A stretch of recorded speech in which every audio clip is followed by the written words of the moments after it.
All right, guys, it's here. We're here for the first episode of KC Chase to the Pennant, where we cover all the Royals news, even if it's player spotlights, everything. This is your podcast and your show to watch. My name is Christian Martinez, and then with me is someone who I've been very excited to talk to. Is very excited to just kind of talk Royals baseball with. He's a Sabre and IBWAA member. He's the Royals reporter, and he is a San Francisco native who now lives in KC. It's Mr. Kevin O'Brien. Kevin, how you doing today? Doing good, Christian. Thanks for having me on. It's great time to be a Royals fan, or at least an exciting time to be a Royals fan. We'll see in April and May how that will be. But considering the world of baseball right now, it's awesome that the Royals are being talked about in a positive way and not just being ignored or talked about in a solely negative way, which is something we've been kind of used to over the last 5 to 10 years. Yeah, it's going to be exciting to see what this regular season looks like because we have a lot to talk about in terms of offseason, so much that we might have to talk kind of cut the show into two different pieces, maybe talk about some of the other moves later on, but talk about the major moves today. But I'm just really excited to talk some Royals baseball and excited to see where the season goes. Why don't we talk about you first before we get through some of the main stuff? Tell us a little bit more about yourself, Kev. Yeah, so thanks again for having me on. I'm from actually not San Francisco, Sacramento area. Most of my family is from the San Francisco Bay Area, but I'm a Sacramento person, and been here in Kansas City since 2013. I've been kind of in education as a teacher and an administrator, part in various ends of the KC Metro since kind of moving to Kansas City. Um, in addition to writing the Royals Reporter, I also write for pitcherlist.com and I write for their fantasy baseball columns as well as their Going Deep section, which looks at advanced analysis. And so, yeah, I mean, Royals baseball, fantasy baseball are kind of my two passions outside of my job in education. I also dabble a little bit in fantasy basketball and fantasy hockey, especially fantasy hockey, which has been kind of something that's been taking my attention lately. But now that the Royals are making their moves, it's all about Royals baseball and baseball for now. I've tried fantasy hockey and it's so hard to like because I'm a fantasy football as well, but I tried fantasy hockey because I do watch hockey as well. And it's just so hard to keep up with it. I don't know how you do it, Kev, because it's just woof. My team sucks this year. Yeah, it's a lot like fantasy baseball because of like goalies are kind of like pitchers, and then you have like your position players are kind of close to your skaters. So you got to update it every day, and and you got to know how like lines work and things like that. So that's kind of a challenge, but it definitely makes you appreciate hockey more. Oh, you're very right. Meanwhile, for me, so I'm a UMKC student. Still am. I'm a senior here. I'm actually at UMKC as for this live stream, but used to be the sports editor for Rue News. I work for Rue TV, so you might have heard my voice, especially for the KU versus UMKC game. That was me on the mic. Very excited that I got to do that. And I also am a member of KCSN, work as an assistant producer there for BJ Kissel. Shout out to him. Also, just shout out to my Royals Twitter group chat, who they're very excited to see us do this together. But yeah, I usually talk a lot about football, but I wanted to start a baseball kind of show podcast because I grew up watching Royals baseball. I mean, those World Series runs were so magical for me. Just watching the Royals chase for the pennant was fantastic. But yeah, I'm excited that we get to do this. And why don't we just get started now? Because I'm ready to talk about the Royals actually made moves. Because Yep. for years, we've seen this team not make a lot of moves in the offseason throughout the winter meetings. And it's been a long time, but we have spent money, Kev. Why don't we just talk about probably the biggest signing here? Seth Lugo signing a 3-year, $45 million contract with a player option in 2026. What were your initial thoughts when we signed him? I was really excited. I know that for most of the off season, especially during the winter meetings, we were hearing a lot of hey, like Royals are being connected to this guy, whether it's Lugo, whether it's Marcus Stroman, whether it's Michael Wacha, whether it's Lucas Giolito. And it was really great to finally see them land that deal in Seth Lugo. I know Lugo's been a guy that they've had interest even since last year. Um, there's a lot to like about Lugo in terms of his profile. I know he's not doesn't have as much of a starter pedigree. Last year was his first full year as a starter. But in one of my posts, I talked about, the pitch quality that he sports is really positive. He's got a great, even though he doesn't have high velocity on his fastball, he has this great vertical movement that kind of generates whiffs and also limits hard contact. He's got a great spinning curveball that I think that's generates pretty high whiff rates. And he has a 4 or 5 pitch mix, which is really nice. I mean, we kind of talk a lot about some of our struggles with some of our pitchers like Brady Singer, who has a limited pitch mix. Lugo's kind of the opposite. So I'm really excited that we got Lugo and that we gave him a reasonable deal. It's not like something that you feel like it's an albatross contract. There's a player options in it. It could be a 2-year deal, should they want to go that route. It's a very tradable contract should they think about trading. So I think there's a lot of win-win. It obviously makes us the rotation better, but it doesn't hamstring the future in the long term like maybe some other long-term deals the Royals have signed in the past for free agent pitchers. Yeah, just looking at Lugo's stats, been really impressed by just how he stepped up as a starter because as Royals fans, we may know Lugo because he was a rookie technically in 2015 when we won the World Series, but he was a guy who was a reliever for the Mets for a very long time. But the minute he stepped up as a starter for the Padres, 8 wins, 7 losses, a 3.7 ERA, 146 innings pitched. He's he's shown that he can be a good starter. And I'm just interested to see what he will look like with the Royals in terms of where he fits in the rotation. Because I don't know if he's a day one starter. I don't know if he's going to, not like I don't think he's an opening day starter. I think, with just looking at his numbers, I think he's a guy that really fits in the middle of the rotation. But even then, there might be a chance we see him, opening day, or another guy that we will talk about later, Wacha. We might see him be opening day, but I think this signing for the Royals just means that they're looking to kind of solidify that middle rotation. And yeah, the thing that fascinates me is just his pitching, his what pitches he has. Four seamer, a curveball, sometimes a sinker or changeup, slider, and then I saw that he has a sweeper, but I'm not really sure if he uses it a lot or not. But Yeah, and I know he threw his sweeper around 3.8%. From what I remember, what I wrote about, it was something that looked like he introduced after the All-Star break, and it might have been something to kind of help him just kind of mix up his pitches a little bit, especially with his slider.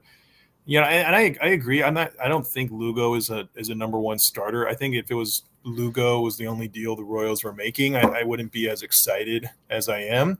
But I think like in the grand scheme of everything with Lugo and then eventually Wacha and then Cole Reagans and Brady Singer returning, that's giving you a pretty solid 1 to 4 that we're looking at, and Lugo being that 2 to 3 guy, depending on how it goes in the in spring training. But the most important thing about Lugo is he limits walks. I mean, he doesn't walk guys. He had a 6% walk rate last year. His career walk rate's 6.5%, which is about almost 2% below the league average. For a team that really struggled with walks last year, I mean, guys like Brad Keller, who walked more than he struck out, Lugo is really a breath of fresh air, and it's nice that we have somebody that we know is like, hey, he's not going to allow free passes on the base pass, because that was something that really killed the Royals, not just their rotation, but their bullpen as well. yeah, another thing that I just really like about Lugo too is he will benefit from this infield. He will truly benefit from having probably one of the best young infields in the MLB. I mean, having Michael Garcia, having Bobby Witt, Massey, or whoever starts at second base, and then having a guy like Vinny or Salvi at first base, it's going to help him a lot in terms of limiting the hits, knowing that he can throw a nice kind of curveball or changeup down low, and that it will for sure become a ground ball. So I think for Lugo, just even though the contract um, is a big deal for him getting that 3 year, 2 year plus an option. It's big that Lugo wanted to come to KC because he knows that this team has a young infield that's gonna be great. I mean, Garcia and Bobby Witt got robbed of Gold Gloves, Mhm. but he knows that he has a great infield defense, and I'm not sure about the outfield defense yet. We'll see who the Royals have in the outfield because that's a different story too. Because I'm not sure if Lugo has a lot of like fly ball situations in terms of his pitches, but yeah, and Tyler just mentioned it too, that he's excited to play with someone like Salvi as well. Um, which again, I don't know if Salvi's going to be the full time catcher.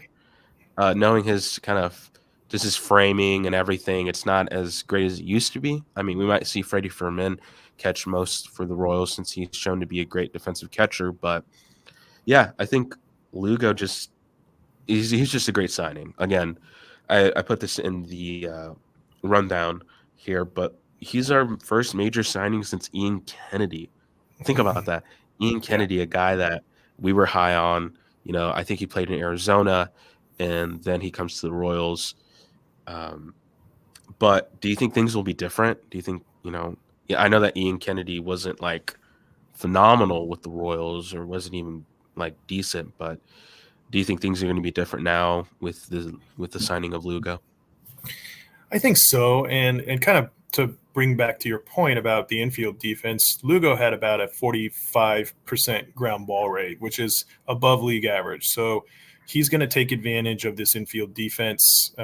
This infield defense is going to really boost him a lot. And I think that was a big reason why he probably came to Kansas City, because he said, hey, like there's some gold caliber defenders behind me with Garcia and Witt and maybe Michael Massey too.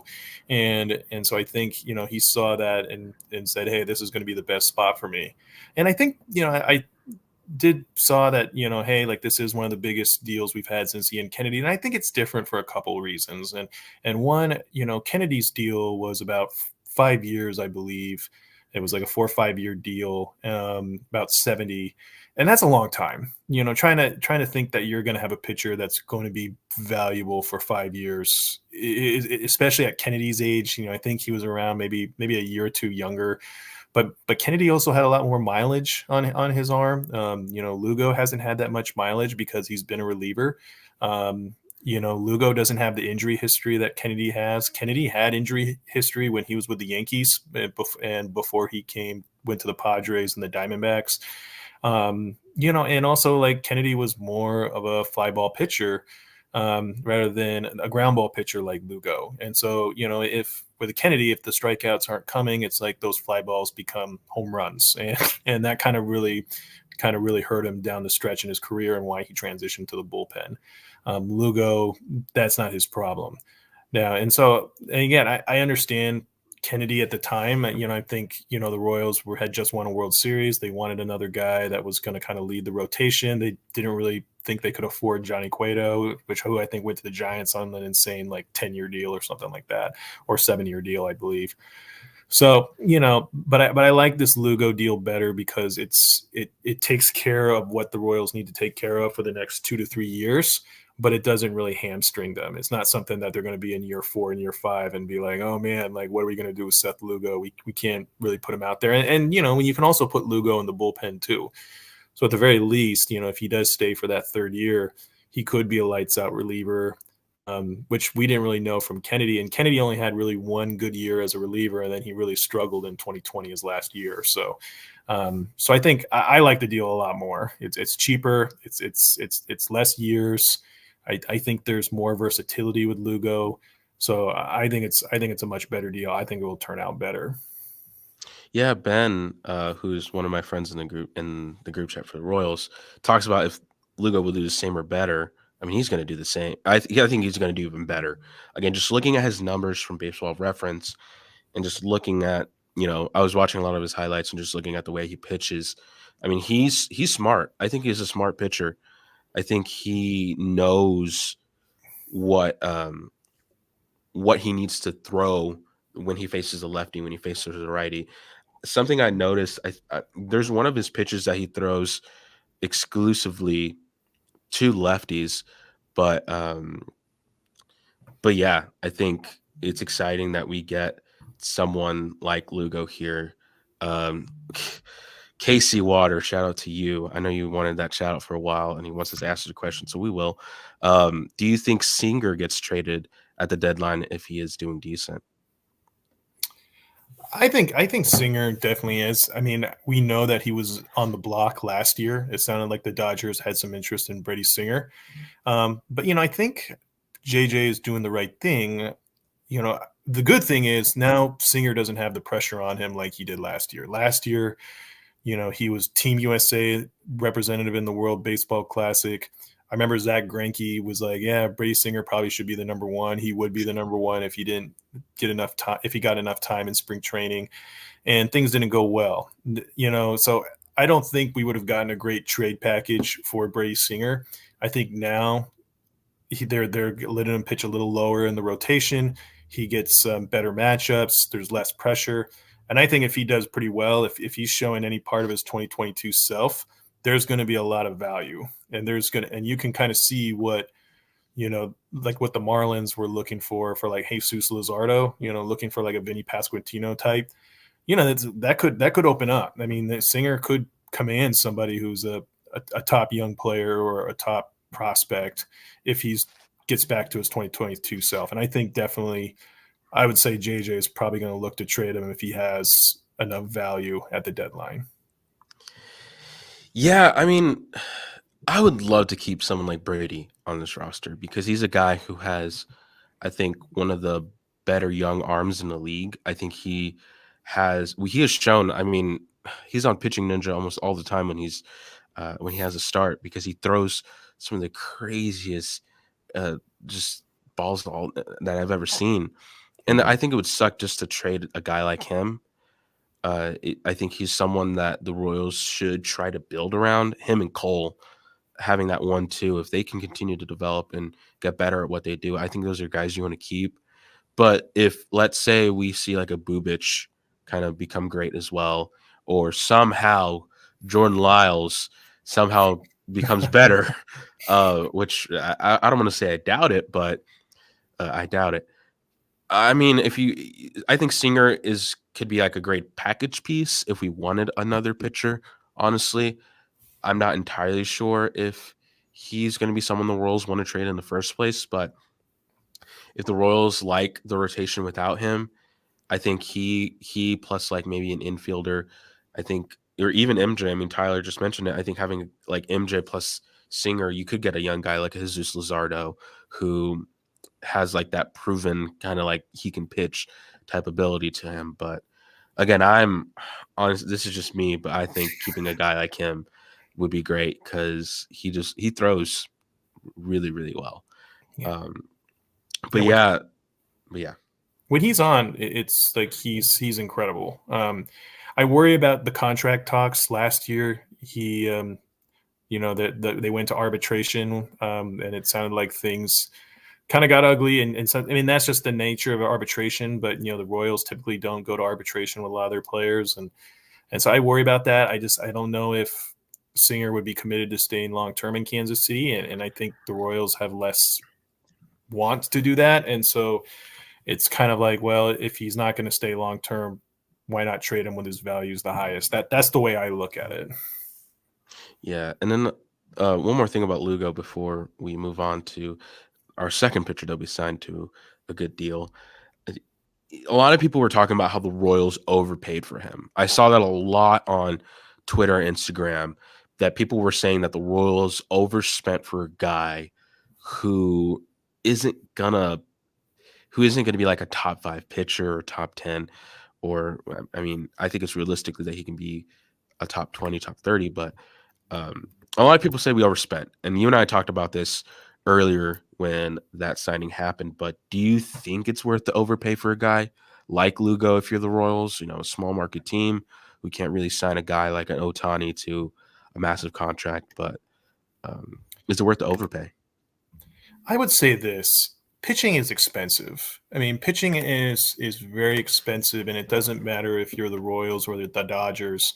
Pitching is a premium, and I know that's why the Royals kind of waited to free agency, because I think they said, well, we know how expensive pitching is. Can we develop Lynch and Singer and Bubich and get those at a more discount cost?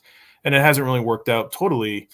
So the Royals, being a bad team, we hear about the phrase "bad team tax." Like, teams don't want to come to a bad team, unless like you overpay them, and that's what the Royals have to do for right now. But I mean, even look at a guy like Tyler Glasnow. Tyler Glasnow has a 5-year deal worth $136 million. Tyler Glasnow has only pitched over 100 innings twice in his career. Only over 100 innings twice in his career, and he is getting paid, almost $140 million over a 5-year span. So that's just the market. The market is for pitching is super expensive, and and so if we're saying like, oh, we could have got somebody cheaper, yeah, we could, and it might be another Jordan Lyles situation.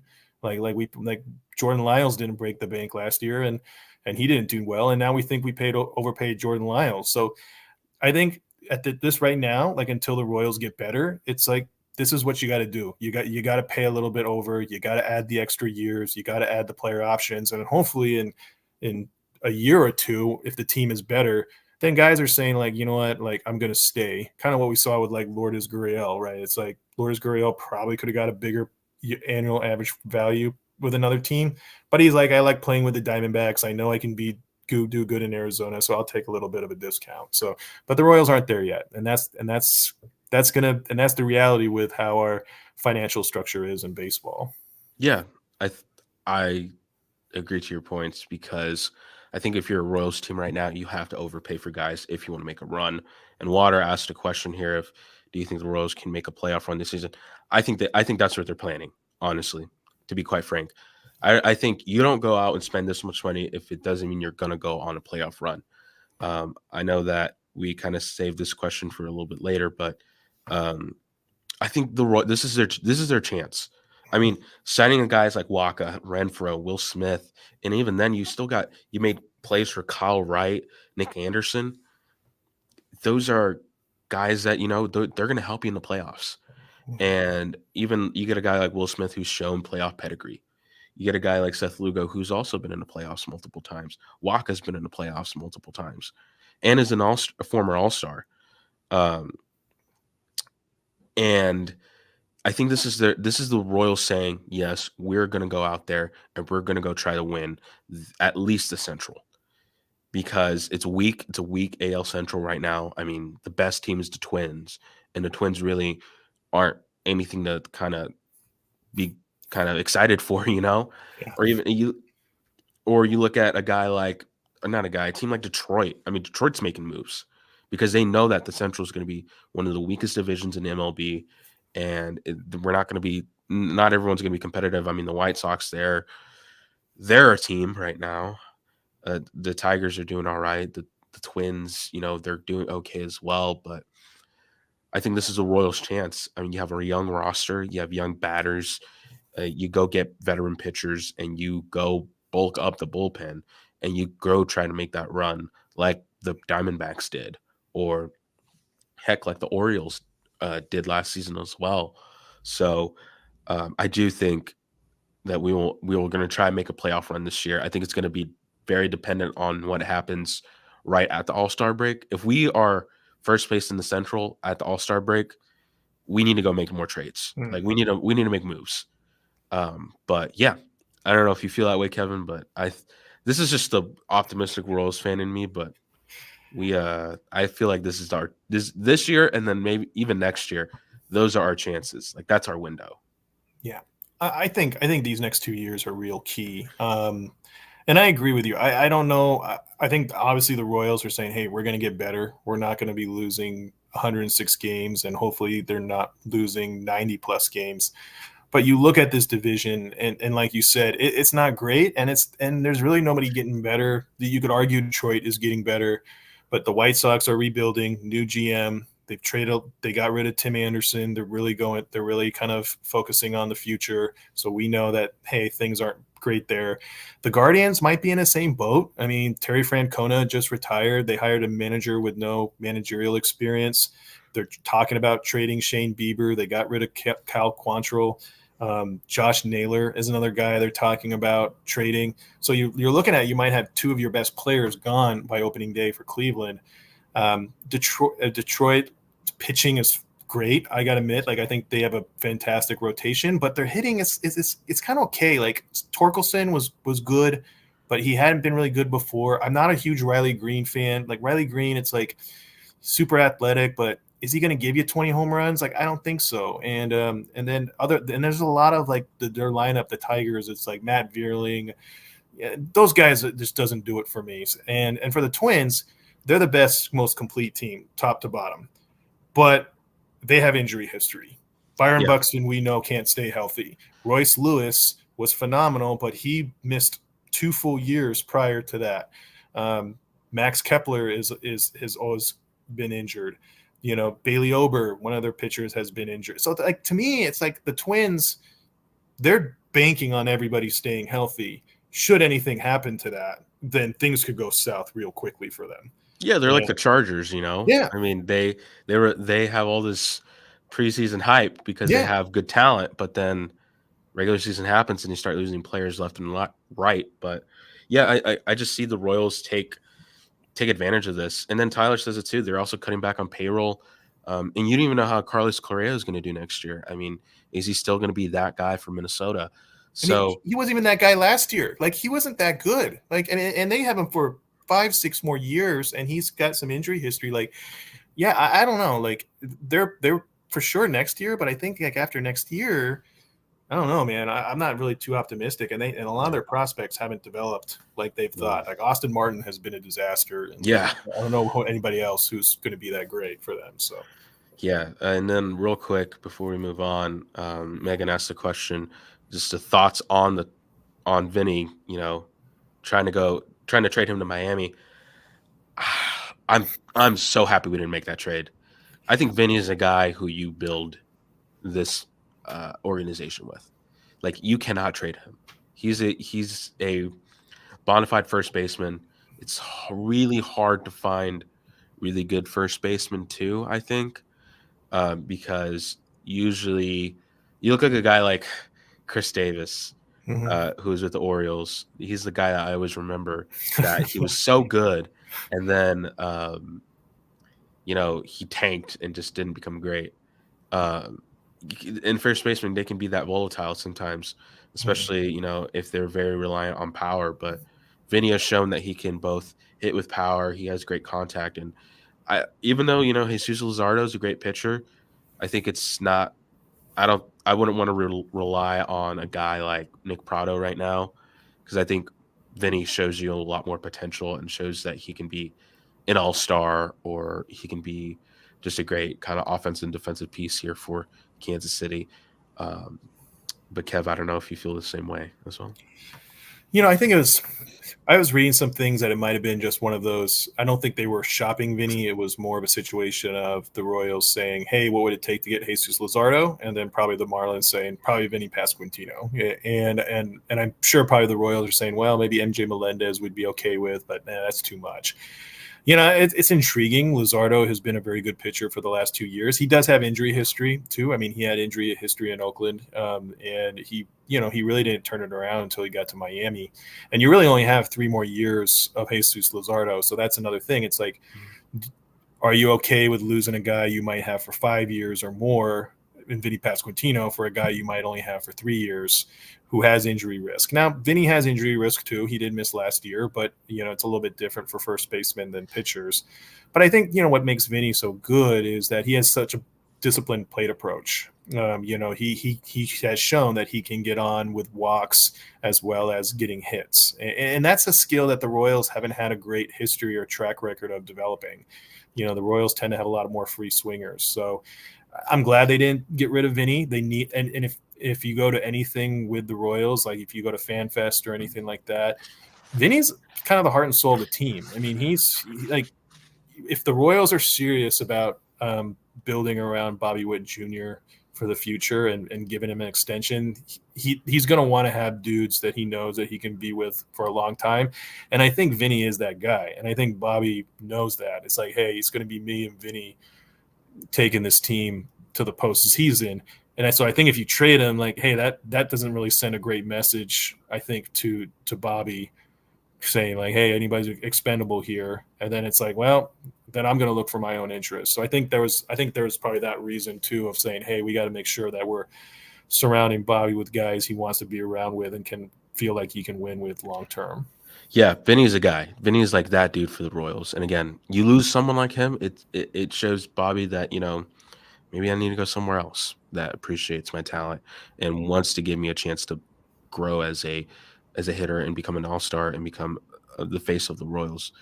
But yeah, let's move on to Michael Wacha, who's, I would say, our second biggest signing of the offseason. A guy who gets a 2-year, $32 million contract, player option in 2025. So it's essentially a one plus one.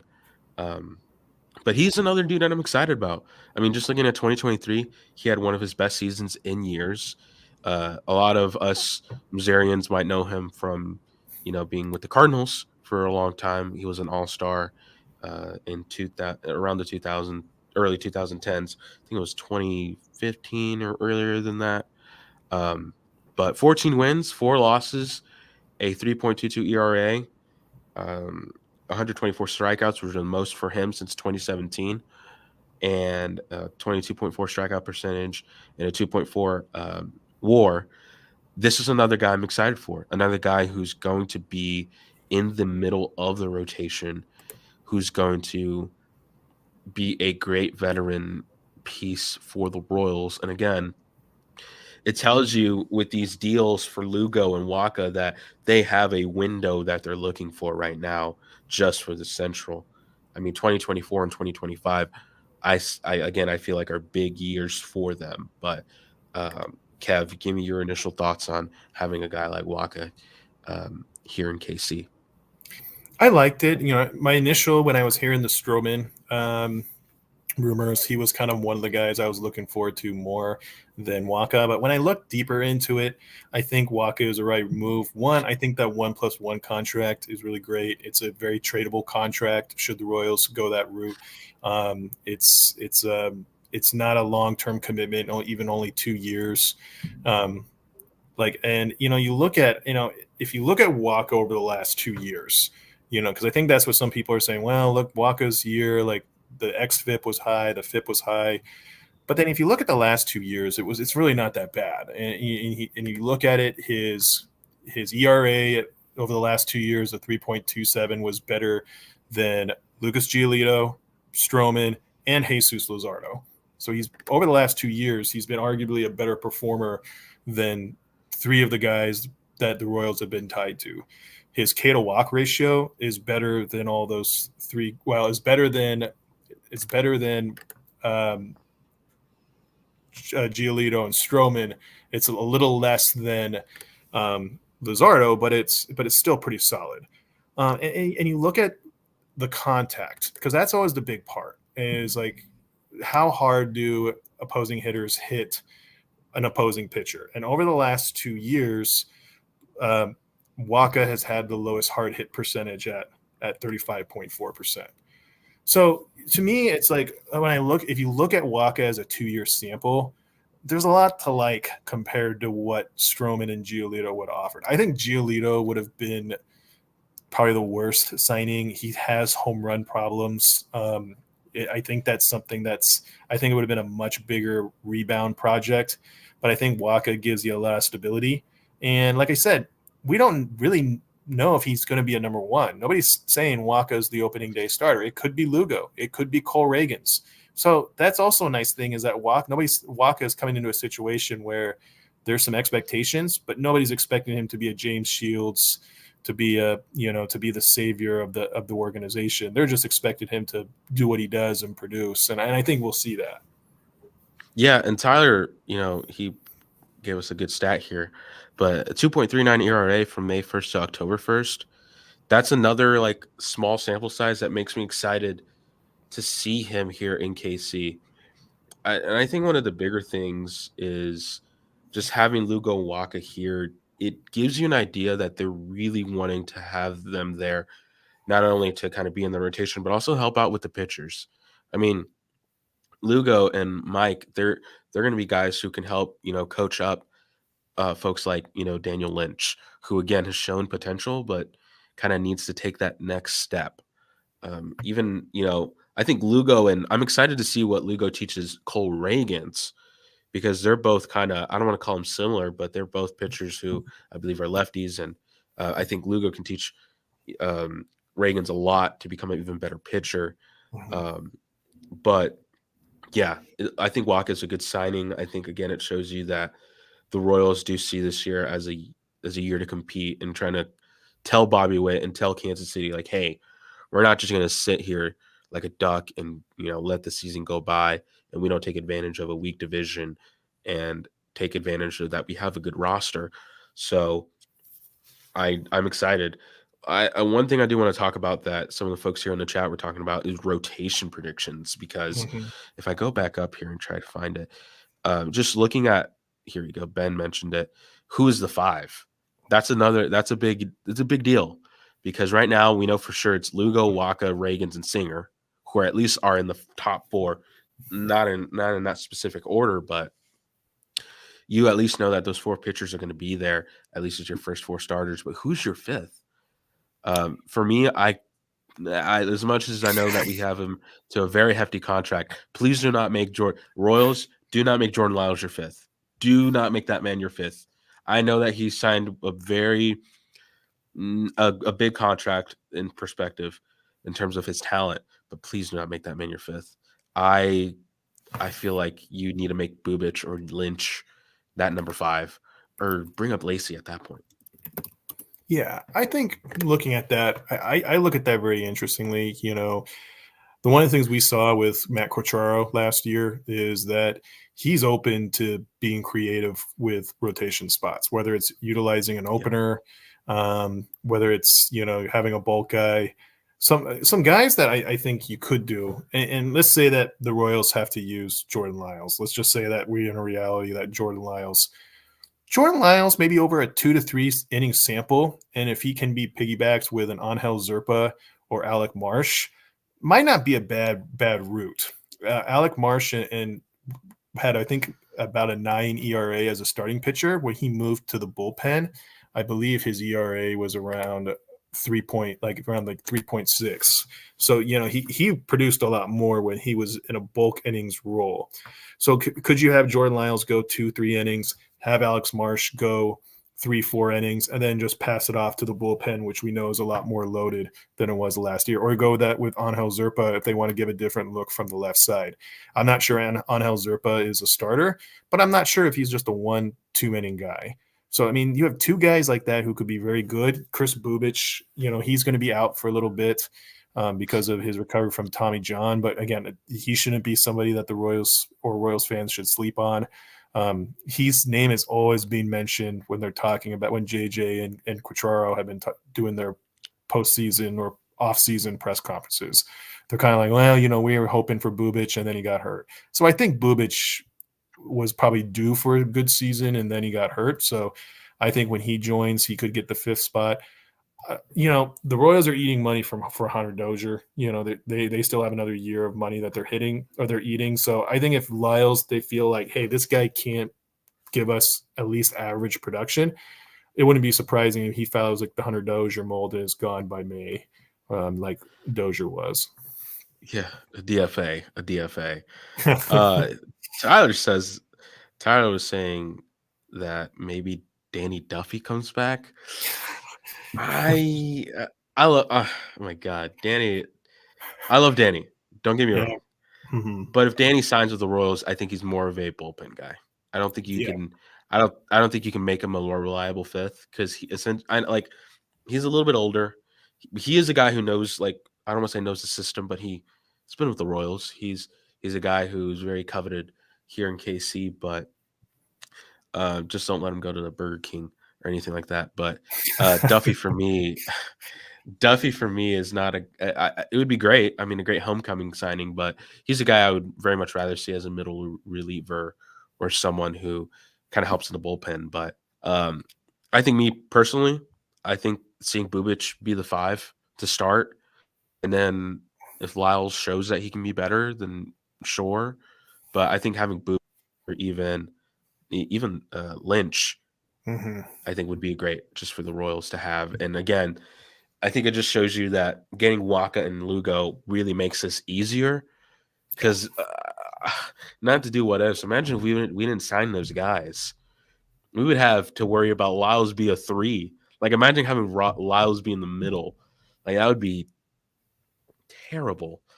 But now that you sign 2 reliable pitchers that can play next to 2 young pitchers, you don't have to worry about the 5 being like a young, unexperienced starter. But here's another guy, Sean Manaea. I That's another guy that he would be good as a 5. As a 5, he would be good. I don't think I'd want to see him like in the first 2 slots, definitely not, or not even in the middle. But having him in the 5 would be great because he's a guy who has experience. He's a vet. He has a good arm. And statistically, he's not great. And if you look at his advanced stats, he's a little iffy. But here's another guy I wouldn't mind. I mean, if the Royals really going to pass that $30 million budget they set themselves, I mean, Mm-hmm. shoot, go get Manaea at this point. I mean, what if you're going to really try to go all out? Go get a 5 who's a vet who has some kind of playoff experience and go for it. But yeah, Yeah, and he could become I mean, he's a guy you wait on and see how his market develops. I mean, if you can get him for like a 1 year, 10 million, 1 year, $8 million deal, then it's like boom, go for that. At the very least, he's another tradable asset that you have that you can flip at the deadline for some kind of prospect package. yeah, it's just gonna be fun. We're gonna talk more about pitching like later as the off season goes by, and we'll have more time to talk about our rotation predictions. But yeah, someone else I want to talk about right now is Olivares and the Renfroe signing, and then the Olivares trade, Mm-hmm. because I think if there's one position that I'm interested to see how it goes, it's going to be the outfield. Yeah. So we signed Hunter Renfroe to a 2-year, $13 million deal, 2025 player option. Last year, I believe, he was with 2 teams, but he had 20 home runs, 2.33 batting average, 60 RBIs, a 0.297 OBP, and a .416 slugger percentage, and 116 hits, negative zero point 0.6 WAR. But he is a guy who has shown to be a great defensive outfielder, but also has a good bat. So, what are your kind of initial thoughts on getting a guy like Renfroe here in KC? I like Renfroe. The outfield market wasn't great. Anybody that the Royals were going to target for outfield help has some kind of flaws, whether it's Tommy Pham or Lourdes Gurriel or Michael Brantley. Like all those guys had some issues. I like Renfroe for a couple reasons. One, I think the structure of his contract makes him very easily to trade if need be. I mean, it's really like a 1-and-1 deal, just like kind of Michael Wacha. Last year was a down year, but here's the thing: if his average annual value is about, I think it's about 6.5 million. Lourdes Gurriel's average annual value for 4 years, which is over double the contract that Hunter Renfroe is, for 14 million. If you look at the last 3 years, according to Fangraphs, Hunter Renfroe has been worth 5.3 FWAR, and Lourdes Gurriel has been worth 5 FWAR. So Hunter Mm-hmm. Renfroe has been slightly more valuable over the last 3 years than Lourdes Gurriel, and yet the Royals are paying less than half of what the Diamondbacks are paying Gurriel. Now Gurriel's coming off a better season. Yeah, I'll give you that. But we all know that you can't just judge one player by one season. And I think that's with Renfroe. I think there's a lot of Royals fans who are saying, oh, Renfroe's coming off this bad season. Typical Royals are overpaying for a guy. But but I'm also like, look at what he did the previous 2 years, and let's look at what Olivares has done the previous 2 years. And honestly, if you look at Olivares' splits, it was heavily boosted by a really good September. You take away that September, and Olivares probably would have been designated for assignment. In fact, he probably should have been designated for assignment. And I'm not saying like I don't wish ill will for Edward Olivares, but he's 28. He's past that 26. He is what he is. And so this idea that he's going to become something like a breakout candidate, I just don't see it. And they got somebody who's more proven in Hunter Renfroe and somebody who's not blocking. He's only going to be there for 1 to 2 years. If Tyler Gentry becomes the prospect that we think he can be, if there's other prospects that they acquire that develop, then they're going to get their shots, and Renfroe is going to be traded. So, but I think it's a good deal. I think it's an affordable deal. I think it's a good short term and long term, and I think the value is going to be there. And I think Renfroe is going to have a bounce back season, like he did have a season like he did in 21 and 22. Yeah, I talked about this. I remember I was on a Discord call with Tyler and Ben and whatnot, and we talked about the outfield. And we talked about who the odd man out was in the outfield, kind of just outfield surplus in general. And it was always going to be Olivares because he's a guy who's just very inconsistent. I mean, as much as he has his own highway named after him, he was always the guy that I knew that he was going to be gone. He was someone that was always going to be packaged somewhere. I mean, I think he has a great chance to prove something in Pittsburgh. He's not going to like go crazy or go nuts there, but for me, getting a guy like Renfroe who has a cannon for an arm, he's shown to play. He doesn't have that range, but at least he has an arm. He essentially is kind of like a Walmart version of Mike Trout, and he's shown you that he can play and give you consistent at bats and can do something for you at least. But to me, just looking at this outfield, it tells you a lot that the Royals have a kind of like figuring out situation, because we already know that MJ is going to be outfield. There's no way that dude's going to play catcher for as long as Freddie Freeman's there. So you have him there, and then you don't even know like what do you do with a guy like Drew Waters? What do you do with a guy like Kyle Isbell? I mean, now you have Renfroe, who you're guaranteeing to see some time at right field, or even center. I'm not sure where the Royals might put him, but it's going to be interesting to see what the Royals do with like a Darion Blanco. Like they just have so many guys who are like, they're good, but none of them has taken that first step. Like for me, I'm a big fan of Drew Waters. Like that's a guy who the minute we traded for him from Atlanta, I was like, okay, this is a dude who can play well for the Royals. He was fine. He wasn't like awesome, but he was good. Isbell's shown you to be a great defensive catcher, but his at-bats are like really inconsistent. He doesn't have that pop all the time. Waters is shown to be good. Gentry, we don't even know what kind of stuff he has in the majors. Blanco's fast. There's even guys that I can't even remember right now who I know have played in the outfield rotation and have shown some promise. But Samad Taylor, another guy. Samad, a guy who had a walk-off hit for us and has played a lot in the minors. He played for the Royals, and he's shown that he can be good, but he's not going to be great. But like Blanco, I see a guy that he can be like Dyson.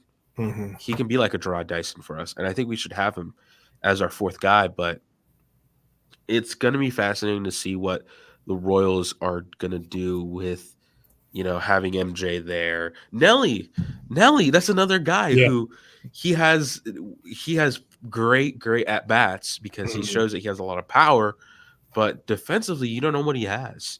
You don't know what he can do. He could be a great pinch hitter, but like if you give him more reps, maybe you unlock something that could be awesome for the Royals. So it's just like you have a surplus of like mid players that haven't really shown you that they can be like the guy, that they can be like an Alex Gordon, a Lorenzo Cain. And yeah, I just don't know. It's going to be weird. It's going to be a weird like off season in terms of what they do with the outfield. But there's depth. There's And, depth. and in the end of the day, if you look at organizations like the Astros and the Rays, how do they win? They have depth because guys get hurt, guys underperform, and you have to have that next man up. And last year we learned that the hard way. Vinny goes down, we didn't have a next man up. Franmil Reyes was a bust. Yeah. We didn't have a next man up. So I think that's what JJ's doing is like, hey man, we're gonna let these guys compete, and whoever if Tyler Gentry outperforms Hunter Renfroe, then Tyler Gentry is going to be getting the at bats. If Nelson Velasquez outperforms, you know, Drew Waters, Nelson Velasquez is going to get the bats. If Drew Waters outperforms Kyle Isbell, Drew Waters is getting the bats. So I think that's what they're planning is like we're going to let it compete, and then we'll kind of figure out who's the best, and then once we figure out who are the odd men out, we'll kind of go from there. Yeah, and that also makes things interesting once like the All-Star break happens or Mm-hmm. even before then, because once you know who your guys are, that's when you start making the trades. That's when you start moving people to yeah, and Megan, another good point. Rotating the outfield to prevent injury or overusage. I mean, that's another thing I can see the Royals doing too is keeping all those guys there and just rotating the outfield slowly and letting guys kind of get their breaks or even having them as DHs. I mean, giving Salvi some time to relax or give Vinny some time to kind of get settled. Having a guy like Nelly as a DH would be great. Having MJ as a DH would be fine with me. But it's gonna, and we have Garrett Hampson. That's another guy who Yeah. we're going to expect to see in the outfield. There's so much, and I think that's great for depth wise. But I am interested to see who will step up this season, so that the Royals can start to slowly make some little trades for different players. But um, yeah, like a guy like Nelly who showed a lot of potential late in the season, it's just going to be interesting. And Yeah. and again, having a Renfro here is going to provide, again, some veteran leadership, some experience to a very young, kind of inexperienced outfield. So, yeah, it's going to be interesting. And then the last guy I want to talk about is a homecoming. Will Smith signs a 1 year, $5 million deal to return to Kansas City. He's a guy who's won 3 straight World Series, and now he comes to the Royals. Um, I don't want to say we're going to go to a World Series, but if we got a guy like Will Smith here, shoot, you might as well take your money to the bank and go bet on the Royals making a World Series appearance in 2024. But I think this is one of the many moves that we talk about, just the bullpen. I think JJ really focused this season on finding guys who are going to make this bullpen better. So I'm going to toss it to you. I want to hear your thoughts. Do you think Will Smith makes his bullpen even better with the other guys we gotten? Absolutely. Think about how we finished the last year for bullpen after we traded Scott Barlow. And we had our bullpen was essentially Carlos Hernandez, Taylor Clark, um, and then just a hodgepodge of guys. Now, James MacArthur was lights out down the stretch. Like James MacArthur in those last few weeks was mowing down Yordan Alvarez, twice in a game in a series. And so MacArthur, I think, it has a lot of potential, but now it's like we got Will Smith, who's proven, who's on a World Series team. We got Chris Stratton, who's proven. We have Nick Anderson, who's proven. And so now I think it's now the bullpen. We have a lot more stability. Most importantly, we have guys who limit walks. I mean, if you look at walk per nine, the Royals bullpen ranks 28th out of 30th last year. Smith, Anderson, Stratton, what do they have in common? They have low walk rates, and so like right now the bullpen gets better automatically by that. And the guys who had high walk rates, guys like Dylan Coleman, Colin Snyder, they're gone. And so it's I think the Royals are showing that, hey, you want to be in this bullpen, you got to throw strikes. You got to throw strikes like Will Smith. You got to throw strikes like Nick Anderson. You got to throw strikes like Chris Stratton. And I think that's going to raise the floor for this Royals bullpen. But I think, James MacArthur, I wouldn't be surprised if James MacArthur is the guy that ends up becoming the closer, though I think Will Smith is probably going to be the first one to get cracks at it with maybe Nick Anderson also in the mix. But James MacArthur is a guy that Royals fans should not sleep on. And then you also got guys like Matt Sauer. I mean, even here, I'm just looking Yeah. at the Royals, just depth chart. They have Zerpa in the bullpen right now, and Yeah. Carlos Hernandez. You got John McMillan, Stephen Cruz, Anthony Veneziano, and Jonathan Bolin. But you have a bullpen that at least can eat up those innings, and then you can just toss. At this point, you can also toss in Jordan Lyles in there. I mean, just that's I would say that would be a smart move Mhm. because yeah, Lyles is a guy who eats innings.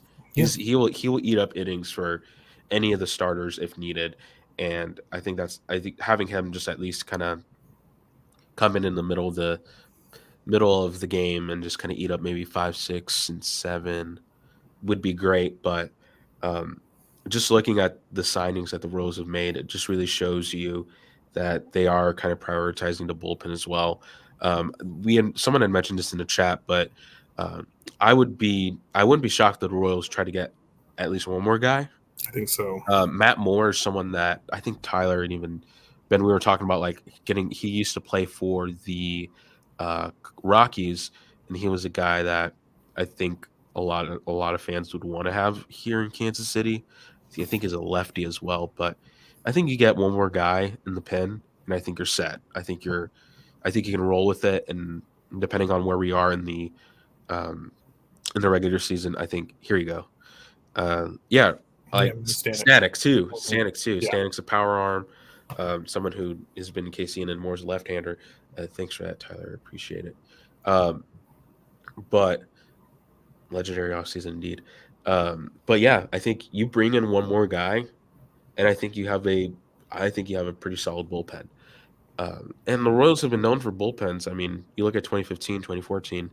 You had that three-headed monster of Kelvin Herrera, Wade Davis, and I forget the other guy. Um, who was that third guy for us for the Royals? Wade Davis, Davis, Greg Holland, and Greg Kelvin Holland. Herrera. Yeah, Yeah. Greg.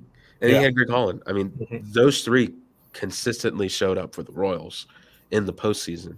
And if you can even just mimic that in any way you can, it's gonna be fruitful for the Royals to have that, especially if like there's a day that one of the starters doesn't do well, then you can at least rely on the bullpen to carry the rest of the game for you. I mean, I see this bullpen being one last year that was like the bottom of the league, and I think at the very least we're looking at a middle of the league bullpen, maybe better. I think middle of the league is the floor. I think the ceiling could be better depending on who else they get. If they get Ryan Stanek, that could be that this bullpen could be very, very, very good. Yeah, excited. Again, there's been so much that's been going on that we're gonna have to talk more about other moves later, but we're about to wrap up the show Mhm. as we're gonna wrap it up here shortly. But just some updates for you guys who are listening. So for Chase to the Pennant, we will be going on Mondays at 6, so they won't be at 12. We're gonna do them later in the evening. Just for us, it's easier for us time wise and whatnot. So we will be off for Christmas because there's no way that we're going to be doing a show when there's the holidays going on. So um, we're very excited to see what the Royals are going to do. But yeah, do you have anything going on later this week, Kev, in terms of the Royals Reporter website and whatnot? I should have a post coming out either tonight or tomorrow. So but probably looking at Waka and kind of looking at how he compares to some of the other free agent pitchers out there. So that's kind of the big post that I'm going to have, and I might have another post before I leave for California on the 21st. I also have another post for pitcher list coming out. If you do fellow fantasy baseball, I look at the Chicago White Sox sleepers and busts. Not a lot of sleepers, I'll tell you, but so if you're into fantasy baseball, Fair. check that out. That should be out either sometime today or tomorrow on Yeah. pitcherlist.com. Yeah. For me, I don't have anything going on. I'm just enjoying getting off school finally. So I'm gonna try I get to that. be with folks for the holidays. I am going to keep an eye too, though, on Waka and Renfroe official signings because even though we have agreed to deals with them, we're waiting on their physicals. So I know someone had asked about it, but right now we're just waiting on their physicals, and if they clear those and pass those, then we should have those signings be official maybe this week. It could be next week, but I wouldn't be surprised if it just happens this week. Um, but we're going to head out. We thank you guys for joining us. I appreciate everyone showed up on the chat and everyone who showed up to hear us talk about the Royals. We appreciate you guys. And I'm Christian Martinez. That's Kevin. And catch us in 2 weeks as we continue to chase the pennant. You guys have a great day.